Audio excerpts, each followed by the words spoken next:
பிதா குமாரன் பரிசுத்த ஆவியானவராகிய திரியேக தேவனுக்கு மகிமை உண்டாவதாக. மீண்டும் இந்த நல்ல நாளின் இரவு வேளைக்காக நான் கர்த்தரை ஸ்தோத்திரிக்கிறேன். இணைவாயிலாக கலந்து கொண்டிருக்கிற ஒவ்வொருவருக்கும் ஆண்டவராகிய இயேசு கிறிஸ்துவின் நாமத்திலே என் வாழ்த்துக்களை தெரிவித்துக் கொள்கிறேன். நாம் பரிசுத்த ஆவியானவருடைய வரங்களை பல வாரங்களாக நாம் தியானித்து வருகிறோம். இப்பொழுது நாம் பரிசுத்த ஆவியானுடைய வரங்களிலே போதிக்கும் வரம், கிஃப்ட் ஆஃப் டீச்சிங், போதிக்கும் வரத்தை குறித்து கடந்த 2 வாரங்களாக நாம் தியானித்து வருகிறோம். இன்றைக்கு போதிக்கும் வரத்தை நாம் இன்றையோடு நிறைவு செய்யலாம் என்று இருக்கிறேன். போதக வரத்தை குறித்து கடந்த 2 வாரங்களாக பார்த்தோம். முதலாவது போதக வரம் என்றால் என்னவென்று சொல்லி பார்த்தோம். காட்ஸ் வேர்டு மேட் பிளைன், தேவனுடைய வார்த்தையை மற்றவர்கள் புரிந்து கொள்ளுகிற விதமாக உபதேசிக்கக்கூடியது, எடுத்து விளங்கப்படுத்தக்கூடியது. அடுத்ததாக போதக வரம் எது வல்லவென்று சொல்லி பார்த்தோம். இலுமினேஷன், ஆவியானுடைய ஒளியூட்டும் செயல் போதக வரம் அல்ல. அது ஒன்று கர்த்தருடைய வார்த்தையிலிருந்து ஒரு காரியத்தை நாம் புரிந்து கொள்ளுகிறோம், இது போதக வரம் அல்ல. தீர்க்க தரிசன வரம் அல்ல. தீர்க்க தரிசன வரம் என்று சொல்லும் பொழுது இதுவரை ஒன்றுமே அறியாத ஒரு காரியத்தை தேவனிடத்தில் நேரடியாக பெற்று பிரகடனப்படுத்தக்கூடியது. போதக வரம் என்று சொல்லக்கூடியது ஏற்கனவே ஆண்டவர் வெளிப்படுத்தியவற்றை அது எதற்காக, யாருக்கு, எந்த நோக்கத்திலே, அதனுடைய நோக்கம், அர்த்தம், அதனுடைய அபியாசம், இவைகளை விளங்கப்படுத்துவது பார்த்தோம். அடுத்ததாக போதக வரம் பிரசங்க வரம் ஒன்றல்ல என்று சொல்லி பார்த்தோம். இரண்டிற்கும் ஒன்றுக்கொன்று அநேக தொடர்புகள் இருந்தாலும் வித்தியாசங்கள் உண்டு என்று சொல்லி பார்த்தோம். பிரசங்க வரம் முக்கியமாக பிரகடனப்படுத்தக்கூடியது, ஹெரால்டு, ஒரு முழங்கக்கூடியது, செய்தியை பிரகடனப்படுத்தக்கூடியது. போதக வரத்திலே இன்னும் அநேக அம்சங்கள், அதில் போதக வரத்தில் பிரகடனப்படுத்தக்கூடியது அதிகமாக வந்தாலும் எடுத்து உபதேசிக்கக்கூடியது, விளங்கப்படுத்தக்கூடியது, புரிய வைக்கக்கூடியது என்கிற அர்த்தத்திலே கேள்வி பதில்களே வரும் என்று சொல்லி பார்த்தோம். பிரசங்க வரத்தை பார்க்கும்போது அதை இன்னும் அதிகமாக பார்க்கலாம். அடுத்ததாக போதக வரம் சபைக்கு அதிக முக்கியமானது என்று சொல்லி பார்த்தோம். சபையிலே தலைவராக இருக்கக்கூடியவர்கள், மூப்பர்களாக இருக்கக்கூடியவர்களுக்கு போதிக்க தெரிந்திருக்க வேண்டும் என்று சொல்லி பார்த்தோம். இயேசு கிறிஸ்துவனுடைய ஊழியத்திலே போதக ஊழியம் மிக முக்கியத்துவம் வாய்ந்ததாக இருந்தது என்று சொல்லி பார்த்தோம். அடுத்ததாக அப்போஸ்தலருடைய ஊழியத்திலே அவர்கள் சென்ற இடங்களிலெல்லாம் போதித்தார்கள். அவர்களை உபத்திரவப்படுத்தின போது, மிரட்டின போதும் அவர்கள் கர்த்தருடைய வார்த்தை போதிப்பதிலே குறைந்து விடவில்லை என்று சொல்லி பார்த்தோம். பெண்களும் பெண்களுக்கு போதிக்கக்கூடியவர்களாக இருந்தார் என்று சொல்லி பார்த்தோம். அதே போல போதிக்கக்கூடியவர்களுக்கு ஒரு முக்கியமான பொறுப்பு இருக்கிறது என்று சொல்லி பார்த்தோம். விளையாட்டை எடுக்கக்கூடாது என்று சொல்லி பார்த்தோம். கள்ள போதகர்கள் இருக்கிறார்கள் என்று சொல்லி பார்த்தோம். நல்ல ஆவிக்குரிய போதனையானது ஒருவரை முதிர்ச்சிக்கு நடத்தக்கூடியது என்று சொல்லி பார்த்தோம். இதை வளர்த்தப்பட வேண்டும் என்று சொல்லி பார்த்தோம். பல வழிகளில் இந்த வரம் பயன்படுத்தப்படக்கூடியது என்று சொல்லி பார்த்தோம். அடுத்ததாக நாம் பார்த்த காரியம் என்ன, போதக வரத்தினுடைய அம்சங்கள் என்னவென்று சொல்லி பார்த்தோம். அது கடந்த வாரத்தில் பார்த்தது. இயற்கைக்கு அப்பாற்பட்ட செயல்பாடு, சூப்பர் நேச்சுரல். அதில் தான் தாளந்துக்கும் ஆவிக்குரிய வரத்திற்கும் இடையிலுள்ள ஒற்றுமையை நான் பேசினேன். ஆரம்பத்திலேயே இவைகளை நான் பேசினேன். தாளந்திற்கும் ஆவிக்குரிய வரத்திற்கும் உடைய வித்தியாசத்தை பேசினேன். ஒருவர் இயல்பாகவே ஒருவருக்கு டீச் பண்ணக்கூடிய ஒரு பாடத்தை எடுத்து விரிவுரைகளாக இருக்கக்கூடியவர் வேதாகமத்தை போதிக்க தகுதி வாய்ந்தவர் என்று சொல்லிவிட முடியாது. அதற்கு அந்த அழைப்பு வரம் இருக்க வேண்டும். அதே நேரத்தில் எந்தவித போதக அனுபவம் இல்லாத ஒருவருக்கு கர்த்தர் அந்த வரத்தை கொடுப்பாரானால் போதிக்க முடியும். அடுத்து இது இயற்கைக்கு அப்பாற்பட்டது, தேவனிடத்திலிருந்து வரக்கூடியது. அதே வேளையிலே இரண்டும் ஒருமித்திருக்குமானால் அது அதிக பிரயோஜனமுடையதாக இருக்கும். இயல்பாகவே ஒருவருக்கு ஒன்றை எடுத்து புரிய வைக்கக்கூடிய திறமை இருக்கிறது, போதக வரம் இருக்கிறது என்றால் தாளந்தும் வரமும் சேர்ந்து கர்த்தருக்காக பயன்பட வேண்டும். அடுத்ததாக தெளிவான தொடர்பு கொள்ளக்கூடிய தன்மை, ஒன்றை தொடர்பு படுத்துதல். இது வார்த்தை வரம், வார்த்தைகளால் செயல்படக்கூடிய வரம், வார்த்தைகளால், எழுத்துக்களாலே. அப்போ சரியான விதத்தில் தொடர்பு செலுத்த வேண்டும். அதற்கு முக்கியமான உதாரணமாக இயேசு கிறிஸ்துவை குறித்து பார்த்தோம். அடுத்ததாக தீர்க்க தரிசன வரத்தோடு இதனுடைய தொடர்பை குறித்து பார்த்தோம். இன்றைக்கு தீர்க்க தரிசன வரம் என்று சொல்லும் பொழுது ஏற்கனவே வெளிப்படுத்தப்பட்டவைகளை எடுத்து பிரகடனப்படுத்தக்கூடிய நிலையில் என்று சொல்லி பார்த்தோம். இரண்டும் இணைந்து செல்லும் பொழுது பயனுடையதாக இருக்கும். அடுத்ததாக பிரயோஜனகரமான பிரயோகம் என்று சொல்லி பார்த்தோம், எஃபெக்டிவ் அப்ளிகேஷன். அதிலே 5 நிலைகள் என்று சொல்லி பார்த்தோம். முதலாவது, ஒருவருக்கு நாம் போதிக்கிறோம், அவர் அதை அப்படியே இருக்கிறது, இவர் ஒன்று சொல்லுகிறார் என்று எடுத்துக்கூடிய நிலைமை. இரண்டாவது,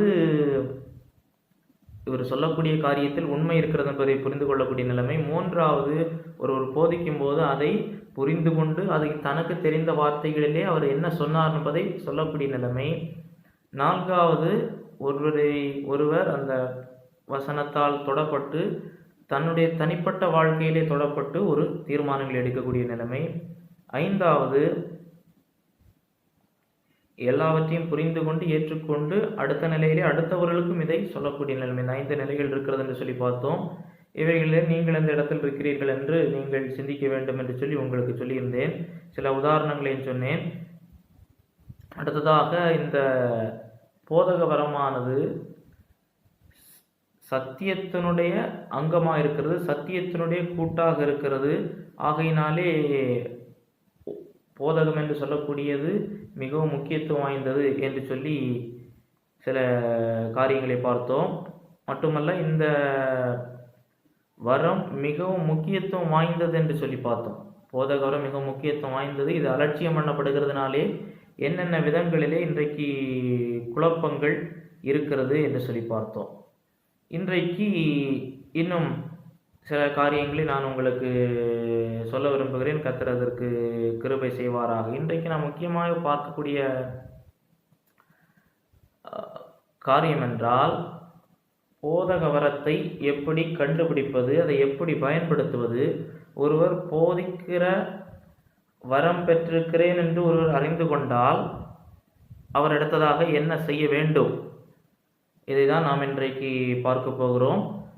கர்த்தர் உங்களுக்கு கிருபை செய்வாராக. இதை நீங்கள் நன்றாய் கவனிக்க வேண்டும். நாம் இதற்கு முன்பு பார்த்த அஸ்திபார வரங்களை போன்றதல்ல. அஸ்திபார வரங்களை போன்றது எதற்காக ஏன் கொடுத்தால் அதனுடைய நிலை என்ன என்பதை மட்டும் அறிந்து கொண்டோம். ஆனால் இந்த வரத்திலிருந்து சொல்லக்கூடியவைகள் எல்லாம் இன்றைக்கும் கொடுக்கக்கூடியவை. அவைகளில் ஒருவேளை இந்த வரம் உங்களுக்கு கொடுக்கப்பட்டிருக்கலாம், நீங்கள் அறியாமல் இருக்கலாம். ஆகையினாலே உங்களுக்கு இந்த வரம் இருக்குமானால் நீங்கள் இவைகளை கவனத்தில் கொண்டு இவைகளை சரிவர பயன்படுத்துவதற்கு நீங்கள் பிரயாசம் எடுக்க வேண்டும். இப்போ போதக வரம் என்று சொல்லும்போது நான் ஏற்கனவே சொன்னது போல தேவனுடைய இயற்கைக்கு அப்பாற்பட்ட விதத்திலே ஆண்டவர் கிருபை கொடுத்து வேதாகமத்தினுடைய 66 புத்தகங்களில் ஆண்டவர் வெளிப்படுத்தி இருக்கிற சத்தியங்களை புரிந்து கொண்டு மற்றவர்கள் புரிந்து கொள்ளத்தக்கதாக எளிய முறையிலே விளக்கக்கூடியது தான் அடிப்படையிலே போதக வரம். ஏற்கனவே சொன்னது போல டிடாஸ்கோ என்கிற கிரேக்க வார்த்தையில்தான் டீச்சிங் என்று வருகிறது. அதாவது எக்ஸ்பவுண்ட் த ஸ்கிரிப்சர்ஸ். ஒரு வசனம் வரும், அதை நீங்கள் எடுங்கள். லூக்கா 24வது அதிகாரம் என்று நினைக்கிறேன். லூக்கா 24 இயேசு சீஷர்கள் சொல்லுவார்கள், அவர் நம்முடனே பேசின போது நம்முடைய இருதயம் கொழுந்து விட்டு எரியவில்லையா என்று ஒரு வசனம் வரும். லூக்கா 24 என்று நினைக்கிறேன். எம்மாவூருக்கு போகிற சீஷர்களோடு அவர் பேசின போது இந்த வார்த்தைகளை சொல்லுவார்கள். வாசிக்கலாமா? லூக்கா 24 என்று நினைக்கிறேன். வாசிங்க.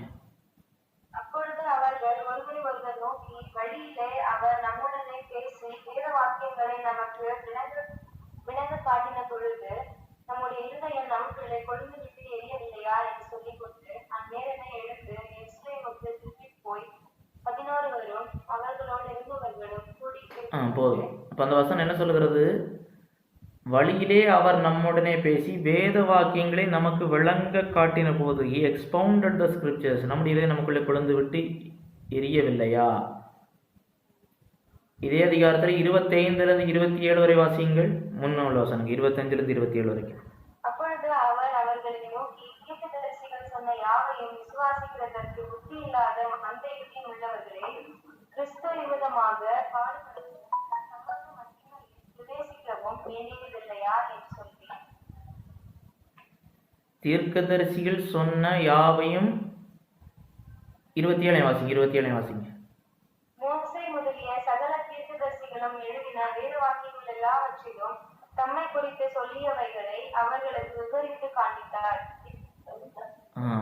எருசலேமிலிருந்து எம்மாவூருக்கு எவ்வளவு தூரம்? 3வது வசனத்தை வாசியுங்கள். அன்றைய தினமே அவர்கள் 2 பேர் எருசலேமுக்கு 7 அல்லது 8 மைல் தூரமான எம்மாவூ என்னும் கிராமத்துக்கு போனார்கள். 8 மைல்னா எத்தனை கிலோமீட்டர்? 15 15 கிலோமீட்டர் 15 கிலோமீட்டர் நடக்கணும்னா எவ்வளோ நேரம் ஆகும்? 12 மணி நேரம். அப்போ 12 மணி நேரம் எடுத்தாலும் 12 மணி நேரம் பைபிள் ஸ்டடி எடுத்திருக்கிறார். என்னது?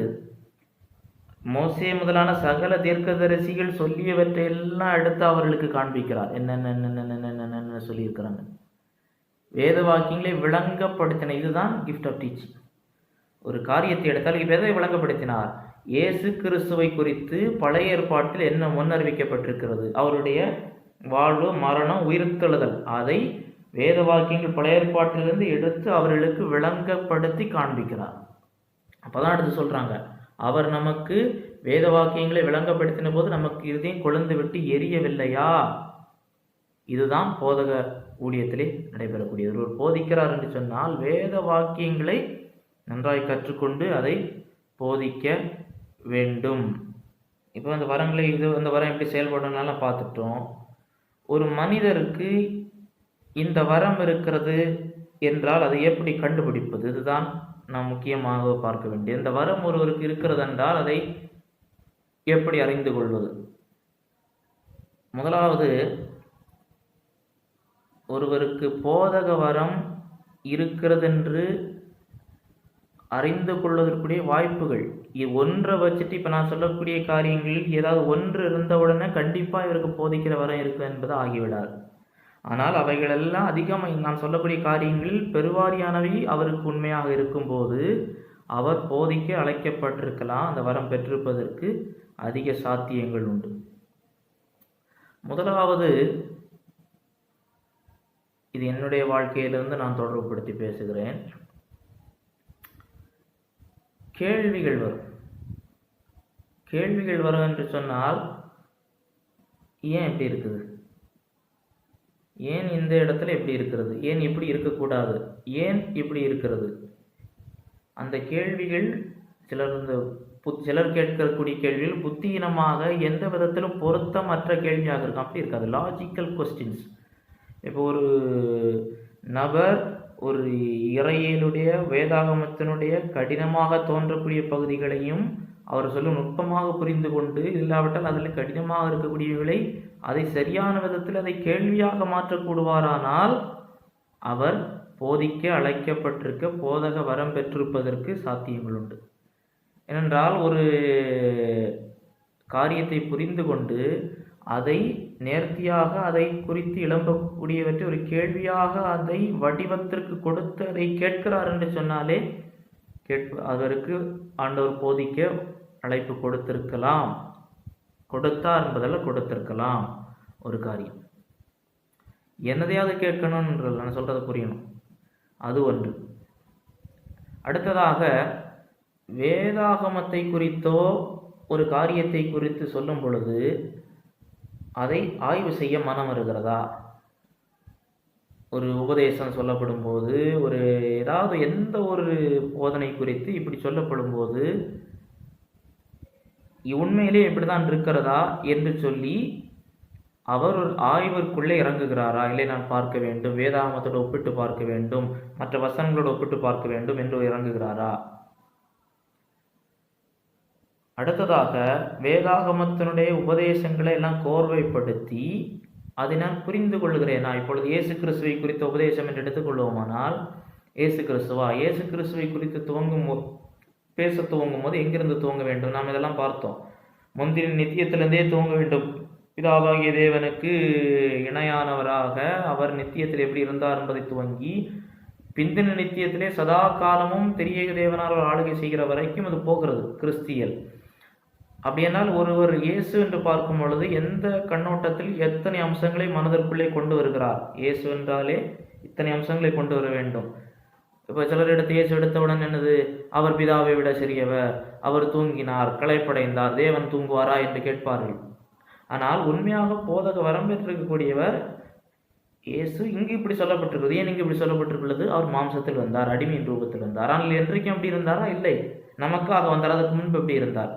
அவைகளை ஆய்வு செய்து சிஸ்டமேட்டைஸ் பண்ணி கோர்வைப்படுத்தக்கூடிய ஒரு மனநிலை இருக்கிறதா என்று பார்க்க வேண்டும். அடுத்ததாக, ஒரு மணி நேரத்தில் இப்போ ஒரு ஒருவருக்கு போதிக்கிற வரம் இருக்கிறது என்பதை எப்படி அறிந்து கொள்வதற்கு இது ஒரு நல்ல இந்த இடத்துல வந்து ஒரு இதை ஒரு அதிகமான ஒரு இது இந்த இந்த நான் இப்போ சொல்கிற காரியத்துக்கு அதிக வெயிட் கொடுக்கலாம். என்னென்னா 1 மணி நேரம் இல்லாட்டால் குறிப்பிட்ட நேரத்தில் அவரால் எவ்வளவு தூரமான காரியங்களை போதிக்க முடிகிறது. சிலர் வந்து பிரசங்கிப்பார்கள் ஒரு வார்த்தையை வைத்தே ஒரே செய்தியை சொல்லி கொண்டே இருப்பார்கள். இல்லாவிட்டால் 3 பாயிண்ட் இருக்கும், ஒரு கதை இருக்கும். பிரசங்கத்திற்கு அது பிரச்சனை இல்லை. சில இடங்களிலே போதகம் என்று வரும்போது ஒரு குறிப்பிட்ட நேரத்திற்குள் எத்தனை காரியங்களை அவர் கொண்டு சேர்க்கிறார். எவ்வளவு காரியங்களை அவர் கருத்து பரிமாற்றம் செய்கிறார் என்பதை பார்க்க வேண்டும். அடுத்ததாக, நான் சொல்லக்கூடியது இதெல்லாம் உண்மைதானா, நான் இந்த காரியத்தை இப்படி சொல்கிறேன், இந்த சொல்லக்கூடியது குறித்து ஒருத்தர் கேட்பாரானால் நான் அதற்கு பதில் கொடுக்கத்தக்க வகையிலே வேதாகமத்திலிருந்து அதற்கு உரிய ஆதாரங்களை எல்லாம் எடுத்து கோர்வைப்படுத்தி வைத்திருக்கிறேனா? குறிப்பாக ஒரு வார்த்தை என்று எடுத்துக்கொண்டால் ரட்சிப்பு என்று சொல்லும்போது வேதாகமத்தில் எங்கெங்கெல்லாம் பயன்படுத்தப்பட்டிருக்கிறது, எந்த இடத்தில் வருகிறது? சரீர ரட்சிப்பா, உயிர் காப்பாற்றப்படுவதா, பரலோகத்திற்கு செல்லக்கூடியதா, எந்த இடத்தில் வருகிறது? ஒரு வார்த்தை வேர்டு ஸ்டடி என்று எடுத்துக்கொள்ளலாம். நான் அநேக காரியங்களை நான் ஒரு காரியம் என்று எடுத்தால், ஒரு உபதேசம் என்று எடுத்தால், இப்போ ரெண்டாம் வருகை என்று எடுத்தால், அந்த 2ஆம் வருகையை குறித்து பேசும்போது என்னென்னலாம் அதுக்குள்ளே வரணும், எங்கிருந்து துவங்கணும், எங்கே முடிக்கணும், 2ஆம் வருகை குறித்த உபதேசத்தை நான் எஸ்கட்டாலஜி எடுக்க போனால் அது எங்கிருந்து துவங்க வேண்டும், அதில் எதை வர வேண்டும், அதில் எந்த நிலைப்பாடுகள் எடுக்க வேண்டும், எந்த மாற்று கருத்துக்கள் இருக்கிறது, அத்தனை கோர்வைப்படுத்தி சிஸ்டமேட்டைஸ் பண்ணி ஆர்கனைஸ் பண்ணுறேன்னா. ஏதோ வளவென்று அப்படி இருக்குது இப்படி இருக்குன்னு ஒருவருக்கும் புரியாத, ஒருவருக்கும் எல்லாரையும் குழப்பக்கூடிய விதத்தில் இருக்கிறதா, இல்லாவிட்டால் ஒருங்கிணைக்கக்கூடிய விதத்தில் இருக்கிறதா? நான் அடுத்ததாக போதிக்கும் போது அடுத்தவர்களுக்கு புரிகிறதா? 100ல் 100 பேருக்கும் புரியணும்ல, அது சாத்தியம் கிடையாது. நான் போன வாரம் அதை விளக்கினேன். ஆனால் நான் போதிக்கும் போது ஒரு குறிப்பிட்ட சாராராவது கண்டிப்பாக உங்களுடைய போதனையினால் நாங்கள் பயன்பெற்றோம், புரிகிறது, அறிந்து கொண்டோம் என்று சொல்லியிருக்கிறார்களா என்று பார்க்க வேண்டும். அதே போல நாம் சொல்லும் பொழுது, நாம் போதிக்கும் போது அதை கேட்கிறவர்கள் இப்போது தான் புரிகிறது, இத்தனை வருஷம் நான் படிச்சிருக்கிறேன், இந்த வசனத்தில் இப்படி இருக்கிறத பார்த்ததே இல்லை, இதை குறித்து எனக்கு இதுவரைக்கும் நான் யோசித்து பார்த்தேன், விளங்காமல் இருந்தது, சிலர் என கேட்டு பார்த்தேன், புரியவில்லை, ஆனால் நீங்கள் எடுக்கும்போது இதை நான் கரெக்டாக புரிந்து கொண்டேன் என்று சொல்லியிருக்கிறார்களா? அடுத்ததாக, என்னிடம் கற்றுக்கொள்ளக்கூடியவர்கள் ஏதாவது ஒரு விதத்தில் வளர்ச்சி அடைகிறார்களா, அதை பார்க்க வேண்டும்.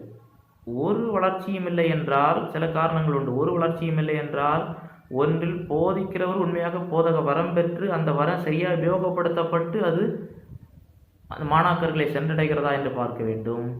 இல்லை, சில இடங்களிலே போதகர் நல்ல எண்ணத்தோடு இருந்தாலும் கட்டாயத்தின் பேரிலே கலந்து கொண்டிருக்கிறார்களா, வேண்டாவருப்பாய் இருக்கிறார்களா என்பதை பார்க்க வேண்டும். கடினத்தோடு இருக்கிறார்கள், இப்படி பல காரணங்கள் உண்டு ஒரு வெற்றியாக முடியாததற்கு. அதிலே ஒரு போதகிரவைகளெல்லாம் பார்க்க வேண்டும். அதே போல நான் போதிக்கக்கூடியவர்கள் கர்த்தரை அறிகிற அறிவிலே வளர்ந்திருக்கிறார்களா? என்னிடம் போதகத்தை நான் ஏதாவது ஒரு காரியத்தில் அவர்கள் போதிப்பதற்கு முன்பதாக அவர்கள் இருந்த நிலைக்கும் அவர்களுக்கு நான் போதித்த பிறகு இதை புரிந்து கொண்டிருக்கிறேன், இந்த உபதேசத்தை குறித்து புரிந்து கொண்டிருக்கிறேன், இந்த புத்தகத்தை புரிந்து கொண்டிருக்கிறேன், வெளிப்படுத்தின விசேஷம் புரிகிறது, இன்றைக்கு தான் புரிஞ்சது, இப்போதான் புரிகிறது என்று சொல்லி அவர்கள் கர்த்தருக்குள் வளருகிறார்களா என்று பார்க்க வேண்டும். இப்படி அநேக இது ஒரு அடிப்படையான கேள்வி. முதலாவது, எனக்கு கேள்விகள் அதை சரியான விதத்தில் கேட்க முடிகிறதா, அங்குதான் துவங்குகிறது. அடுத்து, ஒரு காரியம் இருக்கிறதா, நான் ஆர்வம் இருக்கிறதா, நான் சொன்னால் சரியா சொல்லணும், கர்த்தருடைய வார்த்தை, இதை எதுவாக இருந்தாலும் எடுக்கணும். அடுத்தது, இன்னும் சில காரியங்களை பார்க்கலாம். வேதாகமத்தின் எந்த எதுவாக இருந்தாலும் இது எனக்கு வராதுன்னு சொல்லாமல் இதை நான் பேசிக்கிட மாட்டேன் அப்படின்ட்டு சொல்லாமல் இதை நான் முயற்சி எடுக்க முடியும். எந்த சப்ஜெக்டாக இருந்தாலும், எந்த ஒரு வேதாகமத்தை குறித்த தலைப்பு, வேதாகமத்தின் எந்த புத்தகத்திலிருந்து எடுத்து கொடுத்தாலும் எல்லாம் உடனடியாக பேசணும்னு இல்லை. இந்த சப்ஜெக்ட் இப்போ நீங்கள் சொல்கிறீங்க பிரதர், இந்த சப்ஜெக்டை குறித்து எங்களுக்கு கொஞ்சம் சொல்லித்தாங்க அப்படி என்று சொன்னால், இப்போ சிலருக்கு ஞானத்தை போதிக்கும் வசனம், அறிவை உணர்த்த வசனம் இருந்தாலும் சில காரியங்களே அதிகமாக பேச முடியும். ஆனால் போதக வரம் இருக்கக்கூடியவர்களே எது எடுத்தாலும் அடிப்படையாக சில காரியங்களை பேச தகுந்தவர்களாக இருக்க வேண்டும். இப்படி இந்த காரியங்கள், இந்த கேள்விகளுக்கெல்லாம் பதில் ஏறக்குறைய இருக்கும்போது போதக வரம் இருக்கிறது என்பதற்கு நீங்கள் அறிந்து கொள்ளலாம். அதே போல போதக வரத்தை தேவன் கொடுத்திருப்பாரானால் அதற்கேற்ற வாய்ப்புகளை தேவன் கொடுப்பார். தேவன் வாசல்களை திறப்பார். உங்களை எந்த வரத்திற்கு கொடுத்தாரோ, இந்த போதக வரன் மட்டும் இல்லை, தேவன் எந்த வரத்தை கொடுத்தாரோ அந்த வரத்தை பயன்படுத்துவதற்குரிய ஒரு சூழ்நிலையிலே உங்களை கொண்டு வைப்பார். அது ஒருத்தருக்கா இருக்கட்டும், 2 பேருக்கா இருக்கட்டும், எத்தனை பேருக்கு என்பது முக்கியம் அல்ல. இயேசு ஒரே நபருக்காக ஒரு நபருக்காய் ஊழியம் செய்வதற்கு, ஒரு நபருக்கு சுவிசேஷம் சொல்ல, ஒரு நபரை சொஸ்தமாக்க அவர் பல இடங்களுக்கு பிரயாணப்பட்டதுண்டு. அதனால ஆண்டவர் ஆயிரங்களுக்கு பயன்படுத்துவார். காலங்கள் வரும்பொழுது அது ஒவ்வொரு நிலைகளில் செய்வார். ஆனால் ஒருவராக இருந்தாலும் நம்ம குவான்டிட்டி பார்க்கக்கூடாது, குவாலிட்டி. அந்த இடங்களுக்கு தேவை கர்த்தர் பயன்படுத்தி கொண்டே இருக்கிறாரா என்பதை பார்க்க வேண்டும். இவைகளெல்லாம் இருக்கும்போது, இவைகளிலே பெருவாரியானவை முக்கியமானவை இருக்கும்போது, இல்லாவிட்டால் இவைகளில் சிலவற்றை நீங்கள் பார்க்க ஆரம்பிக்கும் போது நீங்கள் இந்த வரத்திற்கு பெற்றவர்களாக இருக்கக்கூடும் என்பதை நீங்கள் கவனிக்க முடியும். இப்போது இந்த வரம் எப்படி இருக்கிறது என்பதை கண்டுபிடிக்க சில வழிகளை பார்த்தோம். அடுத்ததாக ஒரு போதிக்கிற வரம் பெற்றவருடைய குணாதிசயங்கள் எப்படி இருக்கும் என்று சொல்லி பார்க்க விரும்புகிறேன். ஒரு போதிக்கிற வரம் இருக்கவருடைய குணாதிசயங்கள், அது நீங்கள் சொன்னது போல தான். அவருடைய அடிப்படை சிந்தனை என்னவென்றால், சத்தியத்தை அறிந்து தெளிவு பற்றி அடுத்தவங்களுக்கு சொல்லணும். எது உண்மை, எது போய், அதை முதலாவது அறிய வாஞ்சை இருக்கணும். அறிய முயற்சி எடுக்க வேண்டும், அறிந்து கொள்ள வேண்டும். அறிந்து கொண்டதை அடுத்தவர்களுக்கு அறிவிக்க வேண்டும். அப்பொழுதுதான் அது போதிக்கிற வரம் வரைக்கும் வரும். வாஞ்சை இருக்கிறது, ஆசை இருக்கிறது, ஏக்கம் இருக்கிறது என்பதோடு மட்டும் நின்று விட்டால் போதாது. அதான் சொன்னேன், தேவனுடைய ஒளியூட்டுதல் செயல் என்று சொல்லக்கூடியது அது எல்லாருக்கும் வேணும். எல்லாரும் வசனத்தை புரிந்து கொள்ள வேண்டும், எல்லாரும் தெளிவடைய வேண்டும், எல்லாரும் கர்த்தரை அறிகிறார்கள் வர வேண்டும். ஆனால் எல்லாரும் பெற்றதை அறிவிக்க முடியாது. பெற்றதை அறிவிக்க முடியாதுன்னு சொல்லும்போது சுவிசேஷம் சொல்லலாம். ஆனால் ஆதியாகமம் முதல் வெளிப்படுத்தல் வரை உள்ள அத்தனை உபதேசங்களையும் அத்தனை காரியங்களையும் வசனமாக எடுத்து என்ன சொல்லுகிறது என்பதை சரித்திர ரீதியாக, இறையியல் ரீதியாக, புவியியல் ரீதியாக, ஆவிக்குறியிலே தொடர்புபடுத்தி பேசக்கூடியது அந்த வரம் பெற்றவர்களை ஒழிய மற்றவர்களால் முடியாது. அந்த அளவிற்கு ஒரு வாஞ்சை பேச வேண்டும், பேச வருகிறது. நான் பேசும்போது அறிந்திருக்கிறார்கள் என்று சொல்லக்கூடியது. அதே போல போதிக்கிற வரம் இருக்கக்கூடியவர்கள், அவர்கள் அந்த உபதேசம், அடிப்படையான உபதேசத்திலே கரெக்டாக இருப்பாங்க. ஒரு பிரசங்கம் போகிறது, ஒரு காரியம் இருக்கிறது என்றால் அவர்கள் எல்லாவற்றையும் கர்த்தருடைய அந்த அஸ்திபாரமான உபதேசத்தோடு பொருத்தி பார்ப்பார்கள். அவர்களுக்கு அதிகமான ஆய்வு செய்யக்கூடிய எண்ணம் இருக்கு, ரிசர்ச் ஸ்கில். அவர்கள் என்ன இருக்கிறது, என்ன காரியம் எப்படி இருக்கிறது, புறாக்களைப் போல கபடற்றவர்களாகவும் சர்ப்பங்களைப் போல வினாவுள்ளவர்களாக இருங்க இயேசு சொன்னார். இதே போன்ற ஒன்று இருக்கிறதா என்னவென்று சொல்லக்கூடிய ஒரு எண்ணம் உண்டாகியிருக்கும்.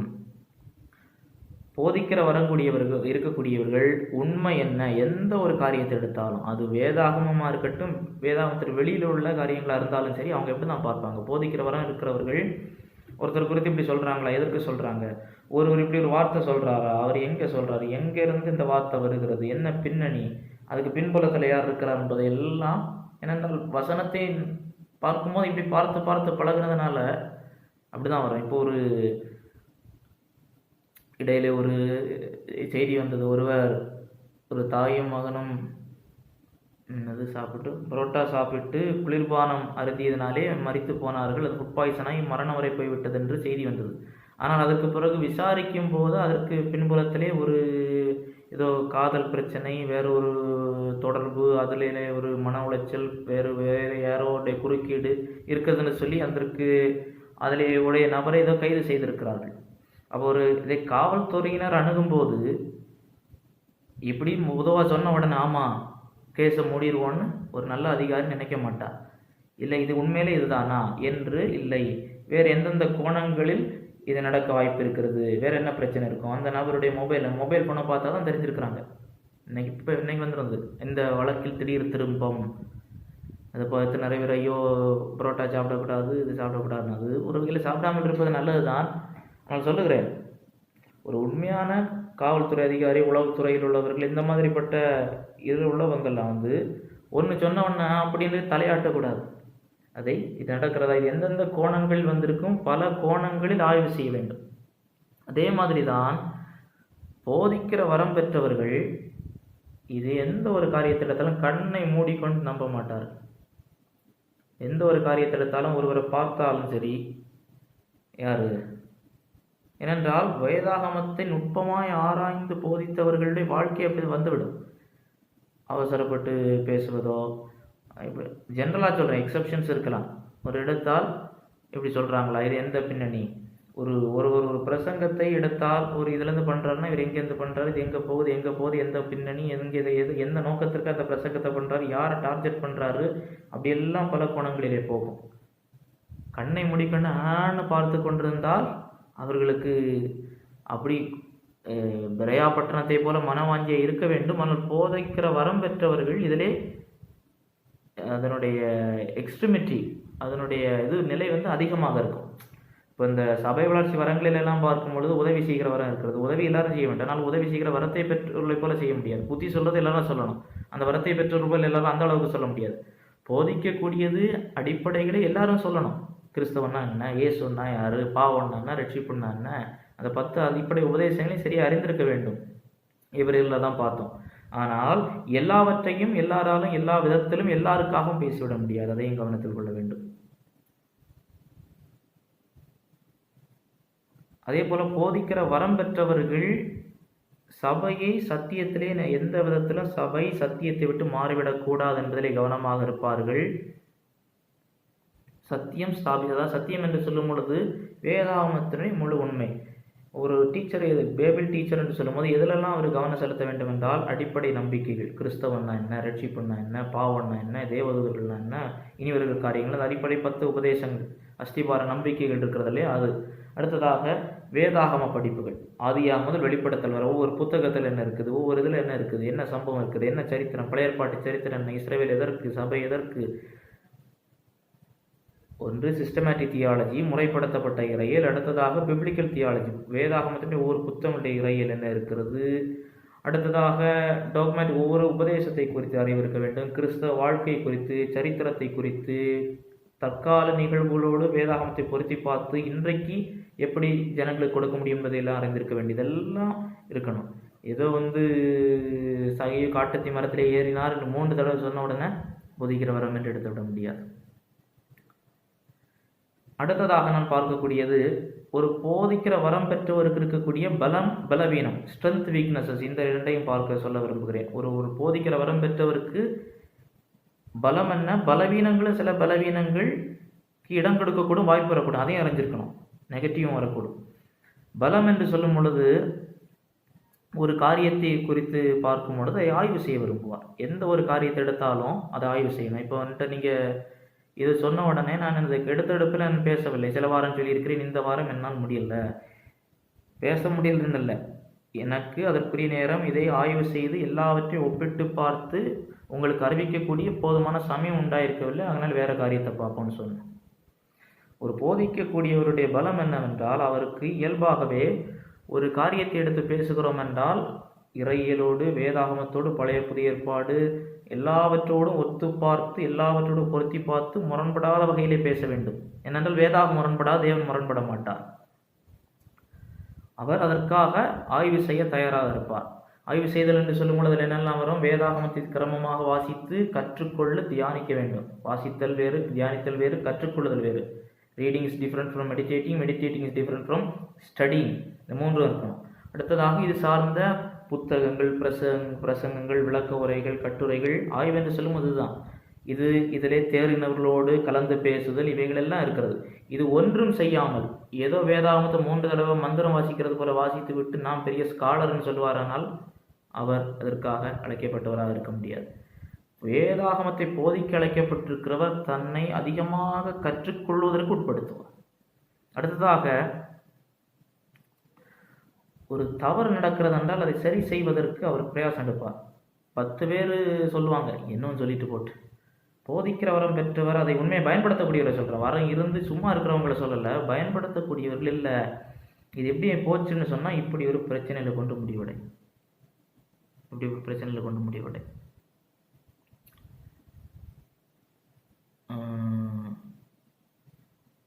நானும் ரவி சார்னு நினைக்கிறேன், ஒரு காரியத்தை குறித்து பேசும்போது நாங்கள் பேசிக்கொண்டோம். இந்த இது இப்படி போச்சுன்னு சொன்னால் அது அவ்வளோதான், முடிஞ்சதுங்க. முடியல, இப்படி போனால் எப்படி முடியும்? ஆனால் அப்படி போகக்கூடாது, அதற்காக இப்படி நம்ம சொல்லுவோம். கேட்காட்டா இட்ஸ் அப் டு தம். ஆனால் பலருக்கு இப்படி ஒரு சிந்தையே வராது. அது எங்கே நடக்கும்? விசுவாசம் அப்படி அங்கே விசுவாச மலை அப்படின்னு சிலர் இருப்பாங்க. ஆனால் ஒரு போதிக்கக்கூடியவர் இல்லை, இது தடம் மாறுகிறது இப்படி போச்சுன்னு சொன்னால் இது இட் வில் பிரேக். இப்படி ஒன்றில்லை, எத்தனையோ காரியங்களை குறித்து நாங்கள் பேசுகிறது உண்டு. அப்போது 10 பேர் பேச மாட்டாங்க, ஆனால் உனக்கு மட்டும் எப்படி தோணுதுன்னு சிலர் கேட்கலாம். ஏன் அவிசுவாசமாக நினைக்கிறது? அவிசுவாசம் அல்ல, அவருக்கு இருக்கிற ஒரு அலாம், அது ஒன்று. அடுத்ததாக, போதிக்கக்கூடியவர் அநேகர் முக்கியத்துவப்படுத்தப்படாததை இவர் ஆய்வு செய்து கண்டுபிடிக்கும் சந்தோஷப்படுவார். அநேகருக்கு இதெல்லாம் போய் யார் யோசித்துக்கிட்டு இருப்பா, இதை போய் பார்த்துக்கிட்டு இருப்பாங்களா, அவருக்கு சந்தோஷம் வரும். ஒரு உதாரணம் சொல்கிறேன். மூல மொழியிலே முக்கியத்துவம் கொடுப்பாங்க. உதாரணத்திற்கு அது எங்கே அவசியம் வரும்னு பார்க்குறோம். ஒரு வசனம் வாசிங்க. எபிரேயர் 2வது அதிகாரம் 11வது வசனத்தை வாசியுங்கள். இப்படியே பரிசுத்தம் செய்கிறவரும் பரிசுத்தம் செய்யப்படுகிறவருமாகிய யாவரும் ஒருவராலே உண்டாயிருக்கிறார். போதும். பரிசுத்தம் செய்கிறவர் யார்? இயேசு கிறிஸ்து. முந்தின வசனத்தை படுத்திக்கள்னா இயேசு கிறிஸ்து. பரிசுத்தம் செய்யப்படுகிறவர்கள் யார்?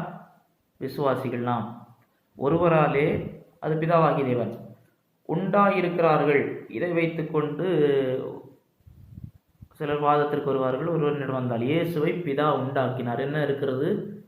பரிசுத்தம் செய்கிறவர்களும் பரிசுத்தம் செய்யப்படுகிறவர்களும் ஒருவராலே உண்டாயிருக்கிறார்கள் என்று சொல்லக்கூடிய வார்த்தை. ஆனால் மூல மொழியில் என்ன வரும் என்றால், பரிசுத்தம் செய்கிறவருக்கும் பரிசுத்தம் செய்யப்படுகிறவர்களுக்கும் ஒரே பிதா தான் உண்டு, பிதாவாகிய தேவன் தான் வரும். அது கேஜேவியில் எப்படி இருக்குன்னு தெரியல. NIVயோ NASB பைபிளோ இருந்தீங்கன்னா வாசிக்க முடியுமா? For both he who sanctifies and those who are sanctified are all from one Father. அப்படின்னு அர்த்தம் என்ன? இதுக்கு அர்த்தம் என்ன? ஆங்கிலத்தில் வாசித்ததுக்கு அர்த்தம் என்ன? Are all from one Fatherனா என்னது? இருவருக்கும் ஒரே பிதா. தமிழில் எப்படி வருகிறது? ஒருவராலே உண்டாயிருக்கிறார்கள் என்று சொல்லும்போது அதனுடைய அர்த்தம் மாறுபடுகிறது. படைச்சாருங்கிற அர்த்தத்தில் வருகிறது. அது இதில் மொழிபெயர்ப்பு பிள்ளை இருக்கிறது. அப்போ இதை எங்கே போகணும்? மூல மொழிக்கு போயாச்சுன்னா இது இப்போ NASBயில் இந்த இதில் உள்ள மூல மொழி 2வது கரெக்டாக இருக்கிறது. அப்போ மூல மொழியில் பார்க்கும் பொழுது தான் நமக்கு சில காரியங்கள் தெளிவுபடும். அடுத்ததாக, போதிக்கிற வரம் பெற்றவர்கள் அடுத்தவங்க சொல்கிறாங்க என்பதற்காக அதனை ஏற்றுக்கொள்ளணும்னு அவங்க பார்க்க மாட்டாங்க. ஏதோ சொல்கிறாங்க, இல்லை யாரும் சொல்லட்டு, இந்த காரியம் இப்படி இருக்கக்கூடாது என்று அவர்கள் சிந்திப்பார்கள். அடுத்ததாக, போதிக்கிற வரம் பெற்றவர்கள் அதிகமாக அவர்கள் கர்த்தருடைய வேதத்தை படிப்பதிலும் அது சார்ந்த புத்தகங்களை படிப்பதிலும் அதிக நேரம் செலவிடுவார்கள். போதிக்கிற வரத்தை பெற்றவர்கள் இதை உற்சாகத்தோடு செய்வார்கள். சிலருக்கு பைபிள் வாசிப்பதே சுமையாக இருக்கும். என்ன வாசிக்கணும் பைபிள் படி. ஆனால் போதிக்கிற வரம் பெற்றவர்களுக்கு இதை வாசிக்கிறது, தியானிக்கிறது, கற்றுக்கொள்ளுகிறது, இது சார்ந்து ஒரு காரியத்தை எடுத்து ரிசர்ச் பண்ணுறது, படிப்பது மற்றவர்களுக்கு இது பைத்தியக்காரத்தனமாக இருக்குது. என்னது பிரயோஜனம் இல்லாமல் நேரத்தை வீணாக்கி கொண்டிருக்கிறாங்க. அங்கே இந்த வரத்தை பெற்றவர்கள் அதிகமாக இதை ஆர்வத்தோடு இருக்கிறாங்கன்னா அவங்களுக்கு போதிக்கிற வரம் இருப்பதற்கு அதிக வாய்ப்புகள் இருக்கிறது. அவர்கள் அதை கிரமமாக உத்தமமாக அதிக நேரம் செலவிட்டு செய்வார்கள். இப்படி போதிக்கிற வரம் பெற்றவர்களுக்கு இந்தந்த பலங்கள் இருக்கிறது. சில பலவீனங்களும் இருக்கும். பலவீனங்கள் வர வாய்ப்பு உண்டு. என்ன பலவீனங்கள் என்று சொன்னால், இப்போது ஒரு போதிக்கிற வரம் பெற்றவர் ஒரு குறிப்பிட்ட ஸ்தாபனத்திற்குள்ளே இருந்தார் என்று சொன்னால், அவர் அதற்குள்ளே தன்னை மட்டுப்படுத்தி கொள்வதற்கான ஒரு டெம்டேஷன் உண்டு. என்னது, நான் இப்போ இந்த ரிஃபார்ம்டு சர்ச்சஸில் இருக்கிறேன், பிரெஸ்பிட்டேரியன் இருக்கிறேன், அவர்களுக்கு தேவன் சிலருக்கு போதிக்கிற வரம் கொடுத்திருப்பார். ஆனால் அது அங்கு மட்டும்தான் பயன்பட வேண்டும், அதை தாண்டி வரக்கூடாது என்று சொல்லக்கூடியது இருக்கும். இன்னொன்று, தங்களை தவிர்த்த அனைவரிடமும் அதிகபட்சமாய் போகாத ஒரு எண்ணம் இருக்க வாய்ப்புண்டு சிலருக்கு. அவருடைய இவைகளெல்லாம் இப்படி தான் இருக்கும்னு சொல்கிறவங்க உண்டு. இப்போ இந்த கால்வினிஸ்ட் லிட்ரேச்சர்ஸை படிச்சிங்கன்னா அவங்க பிரசங்கத்தை பார்த்தீங்கன்னா, கால்வினிஸ்ட் அவர்கள் கால்வினிஸ்ட்டை தவிர்த்த யாருமே உலகத்தில் பைபிள் டீச்சர்ஸ் இல்லை என்பது போல் அவருடைய பேச்சு இருக்கும் சில இடங்களில். ஏன்னா அவங்க கோட் பண்ணுற அத்தனையும் கால்வினிஸ்ட் லிட்ரேச்சரில் தான் இருக்கும். வெளியிலேருந்து ரொம்ப எடுக்கவே மாட்டாங்க, சொல்லவே மாட்டாங்க. வேறு ஸ்டடி பைபிளோ வேறு கமெண்ட்ரிஸோ அதை ஏதோ அதெல்லாம் ஏதோ ரெண்டாம் தரம் போல் பேசுவார்கள். அப்படி ஒரு வாய்ப்பு இருக்கிறது. அது கவனமாக இருக்க வேண்டும். இன்னொன்று, போதிக்கிற வரம் பெற்றவர்கள் போதிக்கிற வரம் பெறாதவர்களையோ இல்லாவிட்டால் பிரசங்க வரம் அதிகமாக இருந்து போதிக்கிற வரம் அதிகமாக இல்லாதவர்களை கீழ்நோக்கி பார்க்கக்கூடிய ஒரு ஆபத்தும் இருக்கிறது. ஏனென்றால் போதிக்கிற வரம் பெற்றவர்கள் பார்க்கும்போது இந்த பிரசங்கத்தில் இதெல்லாம் சொல்லியிருக்க வேண்டாமா, இதெல்லாம் சொல்லியிருக்க வேண்டாமா என்று எல்லா விதத்திலும் பார்க்குவார்கள். சொல்ல வேண்டியவர்களை சொல்ல வேண்டும், ஆனால் எல்லா இடங்களில் எல்லாவற்றையும் சொல்ல வேண்டிய அவசியம் இல்லை. ஆகையினாலே எல்லாவற்றையும் குற்றப்படுத்தவும் கூடாது. அதற்கான ஒரு ஆபத்தும் இருக்கிறது. பெருமை வர வாய்ப்பு இருக்கிறது. இதனாலே 2 காரியமும் நடக்கும். சில இடங்களில் பார்த்தா மனத்தாழ்மை வரும். எனக்கு இன்னும் எவ்வளோ தெரிய வேண்டி இருக்கிறது, எவ்வளோ கற்றுக்கொள்ளணும். ஆனால் சொல்கிறவருக்கு இங்கே தெரிஞ்சிருக்கிற எல்லாரோடையும் பல மடங்கு தெரிஞ்சிருக்கும். அவர் சொல்லுவார் இன்னும் எவ்வளோ அறியணும். ஆனால் சிலர் ஒரு 10 பேருக்கு தெரியாத தனக்கு தெரிந்த உடனே பாருன்னு சொல்லி பெருமை, அது வரம் பெற்றவர்களாலேயோ இல்லையோ எந்த விதத்திலும் பெருமை வரக்கூடாது. வரம் எந்த ஒரு காரியத்திலும் அது ஆபத்தானது. கர்த்தருடைய கிருபை நம்மை விட்டு நீங்கிவிடும். வரம் இருக்கும், அது கர்த்தருடைய நாமத்துக்கு மகிமை கொண்டு வராது. அங்கே போயாச்சுன்னா உன் பலனை அடைந்து தீர்ந்தாயிற்று என்று சொல்லி விடுவார். பிரயோஜனம் எல்லாம் போயிடும். ஆகையினாலே பெருமை வருவதற்கு இடம் கொடுக்கக்கூடாது. ஆனால் உண்மையை சொல்லும் போது பெருமை என்று சிலர் சொல்வார்கள். அதை நாம் ஒன்றும் செய்ய முடியாது. ஃபால்ஸ் ஹியூமிலிட்டின்னு இருக்குது. ரொம்ப போல ஒரு உணர்ச்சிகளுக்கு கிறிஸ்தவம், உணர்ச்சிகளை வைத்து கிறிஸ்தவம் அல்ல, ஆனால் உணர்வுகள் தேவன் கொடுத்திருக்கிறார். இயேசு கண்ணீர் விட்டு அழுதார் என்று இருக்கிறது. உணர்வுகள் இருக்க வேண்டும். உணர்ச்சிகளுக்கு அடிமைப்பட்டு உணர்ச்சி வசப்பட்டு முடிவெடுக்கக்கூடாது. முடிவெடுக்கக்கூடியது எதுவாக இருந்தாலும் வேதாகமத்துக்கு உட்பட்டு கர்த்தருடைய சித்தத்திற்கு உட்பட்டு தீர்மானங்கள் எடுக்க வேண்டிய எந்த காரியமாக இருந்தாலும் வாழ்க்கையினுடைய. அதே நேரத்தில் உணர்வுகள், ஒருத்தர் உணர்ச்சி வெளிப்படுத்துகிறாரு, ஆண்டவரிடத்தில் கண்ணீர் விட்டு ஜெபிக்கிறாரு, அது எதற்காகன்னு பார்க்கணும். அது கண்ணீர் விட்டு ஜெபிக்கிறது உணர்ச்சியால் தூண்டப்பட்டா, பொருளாதார செழிப்புக்கா, இல்லை உண்மையாகவே அவர் மனம் நொடிந்து ஜெபிக்கிறார் என்றா இதெல்லாம் தேவையா, இப்படியெல்லாம் இருக்கணுமா, காண்பிக்கணுமா? இப்போ அந்நாள் ஜெபித்தார்கள். அவங்க யாரையும் பார்க்கல, அவங்களுடைய இருதயத்தை தேவனிடத்தில் ஊற்றி விட்டாங்க, அவ்வளோதான் சொன்னாங்க. ஏலி சொன்னார். ஏலி யார்? ஆசாரியன், ஸ்காலர். என்ன சொல்கிறார்? என்ன குடிச்சிட்டு இருக்கிறது போல புலம்பிட்டு இருக்கிறா? அவருக்கு தெரியல. அவருக்கு பார்வையில் பார்த்து வெளிப்பிரகாரமாக தெரிகிறது. ஆனால் அவங்க சொல்கிறாங்க, நான் யாரையும் பார்க்கல, எனக்கு வேதனைப்படுத்துகிறாங்க, அது ஆண்டவர்கிட்ட அப்படி விட்டு. அப்போ அதை டிசைன் பண்ணணும்.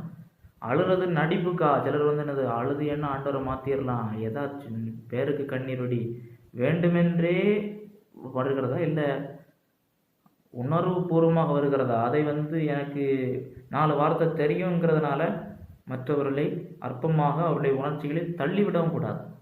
அதே நேரத்தில் உணர்ச்சி வசப்பட்டு ஐயோ நான் நரகத்தில் காண்பித்தார், ஆண்டவர் காண்பித்தார், வசனத்திற்கு முரணாட்டி என்ன உணர்ச்சி வசப்பட்டாலும் அது தடை செய்யப்பட வேண்டும். அதை அனுமதிக்கக்கூடாது.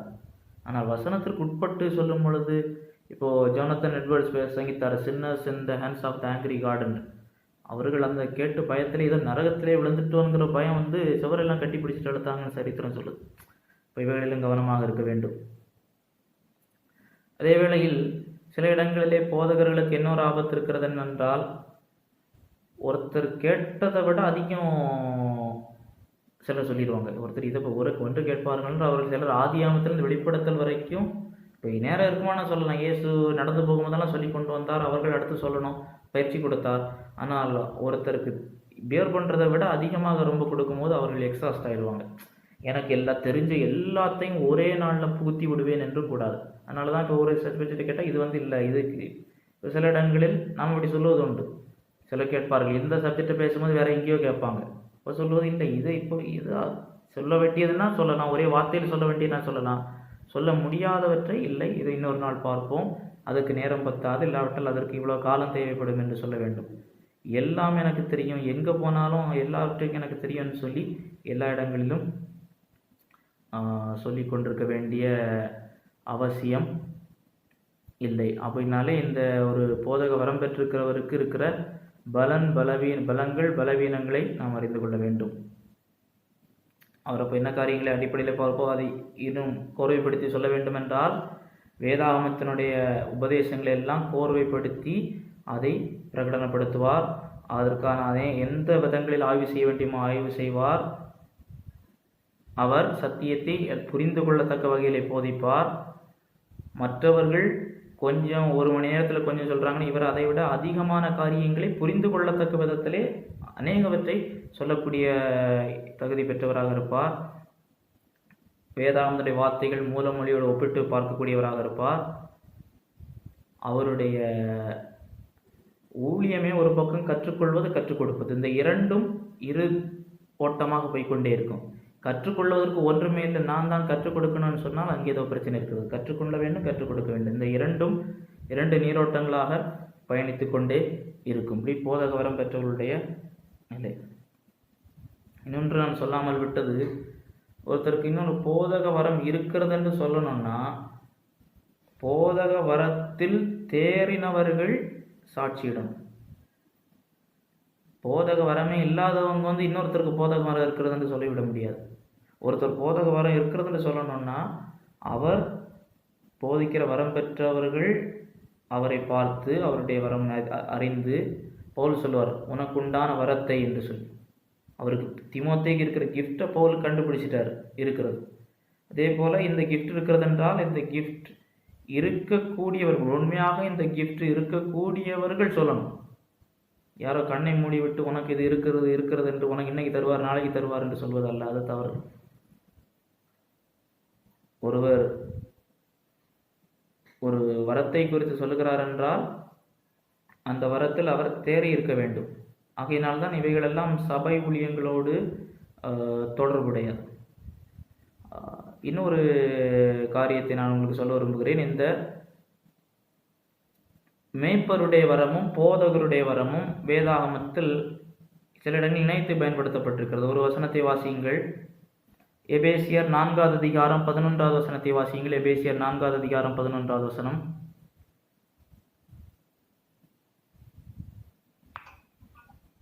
மேலும் நாம் அனைவரும் தேவனுடைய குமாரனை பற்றும் விசுவாசத்திலும் அறிவிலும் ஒருமைப்பட்டவர்களாகி கிறிஸ்துவினுடைய நிறைவான வளர்ச்சியின் அளவுக்கு தக்க பூரண புருஷராகும் வரைக்கும். அடுத்த வசனத்தை வாசிங்க.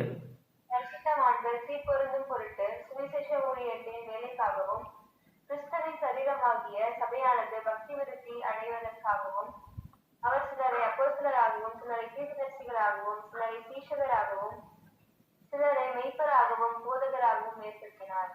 இப்போ மற்றதெல்லாம் தனித்தனியாக சொல்லிட்டு தீர்க்கதரிசி அப்போஸ்தலர் சுவிசேஷகன் மெய்ப்பராகவும் போதகராகவும் ஏற்படுத்தினார் என்று இருக்கிறது. ஆகையினால இது ஒரு வரமா இரண்டு வரமா என்பது சிலருக்குள்ளே கேள்வி. மேய்ப்பர் வரம் இருந்தால் போதக வரம் கண்டிப்பாக இருக்கும்ன்ற அர்த்தமா, இல்லாவிட்டால் போதக வரம் இருந்தால் கண்டிப்பாக மேய்ப்பனாக இருக்க வேண்டும் என்ற அர்த்தமா என்று அது ஒரு விவாதத்திற்குரிய ஒன்றாக இருக்கிறது. சில மூலமொழிகளிலிருந்தும் பேசுவார்கள். ஆனால் இரண்டிற்கும் ஒற்றுமை இருக்கிறது, அது உண்மைதான். ஆனால் போதக வரம் இருக்கிறதுனாலே அவர் மேய்ப்பனுடைய வரம் பெற்றிருக்க வேண்டும் என்று அவசியம் இல்லை. கண்டிப்பாக இப்பொழுது ஒருவருக்கு இப்போ தீமோத்தேயுலெல்லாம் பார்ப்போம், போதக சமர்த்தனாயும் ஆப்ட் டு டீச் என்று சொல்லும்போது ஒன்றை பிறகு சொல்லிக் கொடுக்க தெரியணும். ஒன்றை சொல்லிக் கொடுக்க தெரியாவிட்டால் மேய்ப்பனாக இருந்துட்டு என்ன சொல்லுவார், ஒன்றும் சொல்ல முடியாது. ஆனால் மேய்ப்பனாக இருக்கக்கூடிய அனைவரும் போதக வரத்தில் எல்லா விதத்திலும் தேறி இருப்பார்கள் என்று எடுக்க வேண்டியதில்லை. மேய்ப்பன் என்று சொல்லும்போது அடிப்படையில் என்ன, மேய்ப்பனுடைய இருதயம். சங்கீதம் 23 பார்க்குறேன், கத்தர் மேய்ப்பராக இருக்கிறார், நான் தாழ்ச்சியடையேன். கத்தர் என் மேய்ப்பர். ஒரு மேய்ப்பன் ஆடுகளை எப்படி கனிவாக போஷிக்கிறானோ பராமரிக்கிறானோ ஆபத்தரும் முன்னிற்கிறானோ அதே போல தான் மேய்ப்பன் இருக்க வேண்டும். கிறிஸ்து நம்முடைய மெகா பிரதான மேய்ப்பர், இஸ் த கிரேட் ஷெப்பர்ட். சபையினுடைய மேய்ப்பர்கள் அண்டர் ஷெப்பர்ட் என்று சொல்லுவோம், மேய்ப்பர்கள் என்று சொல்லி. ஒருவேளை மேய்ப்பராக இருக்கக்கூடிய ஒரு கிருபை ஒரு இருக்கிறது, ஆனால் என்னால் அந்த அளவிற்கு போதிக்க முடியவில்லை என்று ஒரு கருதுவாரானால், ஒரு மேய்ப்பர் கருதுவாரானால் அந்த சபையிலே டீச்சிங் பாஸ்டர்ஸை ஏற்படுத்தணும்.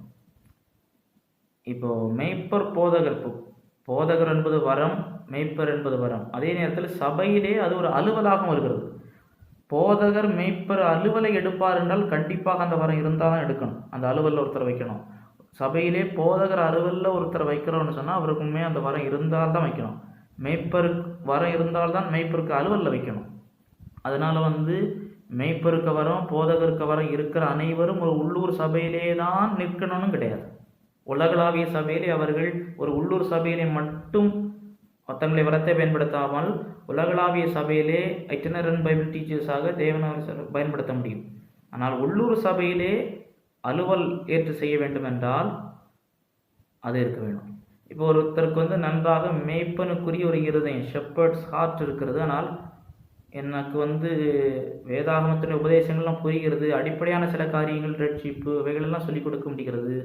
ஆனால் வேதாகமத்துடைய மொத்த உபதேசத்தையும் ஒவ்வொரு நிருபங்களுடைய ஒவ்வொரு புத்தகங்களுடைய செய்தியும் சரித்திரத்தோடு இறையியலோடு எல்லாம் பொருத்தி எல்லாரும் புரிந்து கொள்கிற வகையில் பேச முடியவில்லை என்று ஒரு மேய்ப்பர் கருதுவாரானால் அதற்குரிய வரம் பெற்றவர்களை டீச்சிங் பாஸ்டர்ஸாக சபையிலே ஏற்படுத்த வேண்டும். இப்படி இல்லை என்று சொன்னால் ஒரு மேய்ப்பருக்குரிய ஒரு கரிசனை கொடுக்கப்பட்டு கொண்டிருக்கும், ஆனால் திடமான ஆகாரம் போகாது. அது சபையுடைய விசுவாசிகளை பாதிக்கும். அதே நேரத்தில் போதனை டீச்சிங் என்று சொல்லிவிட்டு உபத்திரவப்படும் போது உதவி செய்யாமல் கொரோனா வந்தது. கொரோனா வந்தபோது ஒரு டீச்சர் அதை எப்படி அதிகமாக பார்ப்பாருன்னா அது என்ன வந்தது? கொரோனா கடைசி காலமாக, கொரோனா சாத்தான்ட்டு வந்ததா, தேவன்ட்டு வந்ததா, அசுத்தாவிகள் கொடுக்க முடியுமா? இப்படி வேதாகமத்தோடு இறையரோடு அதிகம் தொடர்புபடுத்தி பார்ப்பார். அதுவும் வேணும். அப்புறம் மக்கள் குழம்பி கொண்டிருக்கக்கூடாது. அதே வேளையிலே கொரோனாவினால் பாதிக்கப்பட்டவர்களுக்கு அது கடைசி காலமா எதிர்காலமா என்பது மட்டும் தெரிந்தால் போதாது. பாதிக்கப்பட்டவங்களுக்கு அந்த நேரத்தில் உதவி வேணும், ஒரு ஆறுதல் வேணும். ஒரு மரணம் வந்துட்டுன்னா அவங்களுக்கு ஒரு ஆறுதலான வார்த்தை கூறணும். அதற்கு ஒரு மேய்ப்பனுடைய இருதயம், நல்ல கத்தர் பார்த்துக்கிடுவார், சபை நாங்கள் இருக்கிறோம், பார்த்துக்கிடுவோம் இருக்கணும். அப்போ ஒரு போதகருக்கு போதிக்க மட்டும் செய்துட்டு இது இல்லைன்னு சொன்னால் அந்த போதகம் இவருடைய வாழ்க்கையிலே பெரிய ஒரு தாக்கத்தை ஏற்படுத்தாது.